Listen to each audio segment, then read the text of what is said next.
情，热情，热情，热情，不停，不停，不停，不停。дарси забони чинӣ дар маркази фарҳангӣ омӯзишии Конфутсий дар назди Донишгоҳи миллии Тоҷикистон. ин маркази нахустин ва токунун ягонаи касбии таълими забони чинӣ дар Тоҷикистон аст. дар ин марказ устодони забони чинӣ аз донишгоҳҳои омӯзгории чин дарс мегӯянд. аммо теъдоди хоҳишмандони омӯзиши забони чинӣ дар маркази Конфутсии Душанбе чанд баробар бештар, тақрибан 1200 нафар мунтазири сабти ном ва оғози таълим ҳастанд. аввал мумкин фақат ду группа се группа карма 50 кас 6 кас мехир аст, лекин ҳозир ҳар ка 300 кас 400 кас ҷой аз ҷой надорем.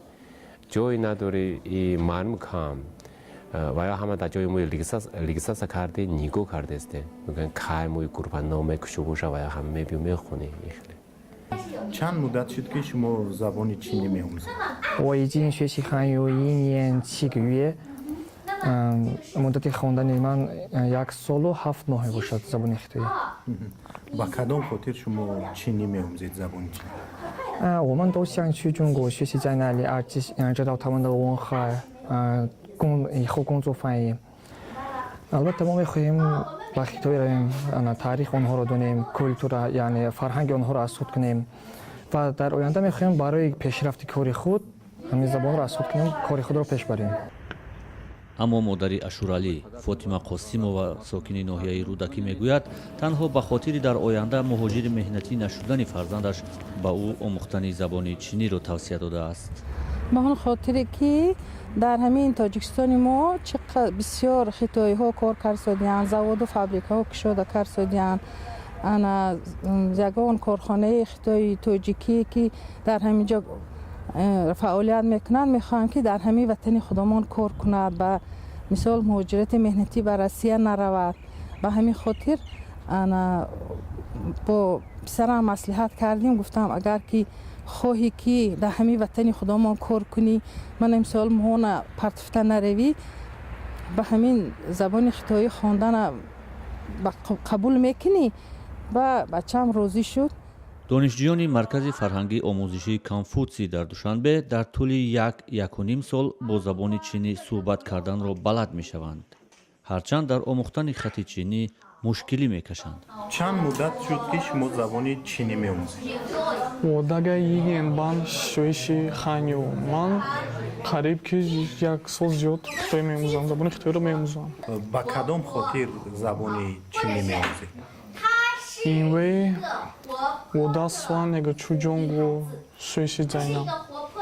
من میخوام که در آینده روم در خطایی آموزم. این انتخاب خود شما بود یا والدین شما رو راهنمایی کردن برای آموختن زبان چینی؟ 当然我自己的决定学习汉语。من با خودم این زبان معقول شد، خودم انتخاب. البته زبان خطایی بسیار هم زبانی دشوار است، هیروگلیفاش بسیار هم قین است، بسیار است، ما نمیتونیم که همه آنها را بآموزیم.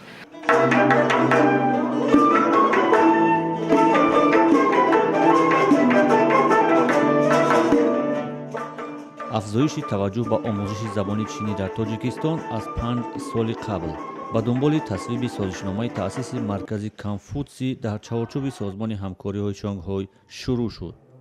аз сӯи дигар бештар шудани нуфузи чин дар Тоҷикистон ба хусус дар бахши сармоягузорӣ ба иқтисод ва афзоиши табодули молу коло байни Тоҷикистону чин ниёз ба омӯзиши забони чиниро чанд баробар боло бурд.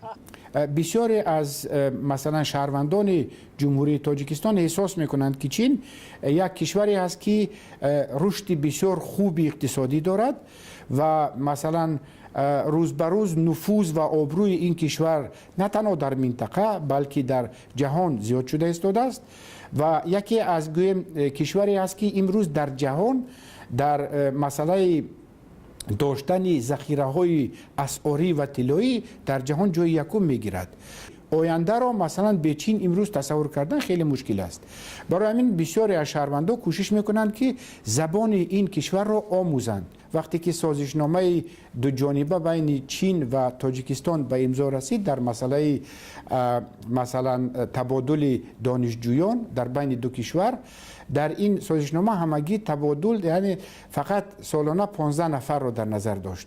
امروز حدود 1000 نفر در چارچوب سازشنامه های دو جانبه تحصیل میکنند و همچنین حدود 3-4 هزار دانشجوی تاجیک از حساب خودشان در چین تحصیل میکنند. وعده 6 میلیارد دلار سرمایه‌گذاری چین به اقتصاد تاجیکستان در 5 سال آینده که در جریان سفر رسمی رئیس جمهور چین سی جین پین در ماه سپتامبر سال گذشته در دوشنبه اعلان شد، چین را به یک بازیگر اصلی در منطقه و تاجیکستان تبدیل داد.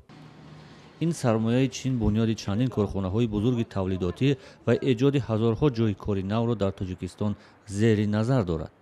این هم در حالی است که در سال گذشته 2014 بیشتر از 40% سرمایه‌گذاری‌های مستقیم به تاجیکستان از چین بوده است که این یکتازی‌ها در سرمایه‌گذاری موقع چین را در جامعه تاجیکستان در حال بالا بردن قرار می‌دهد.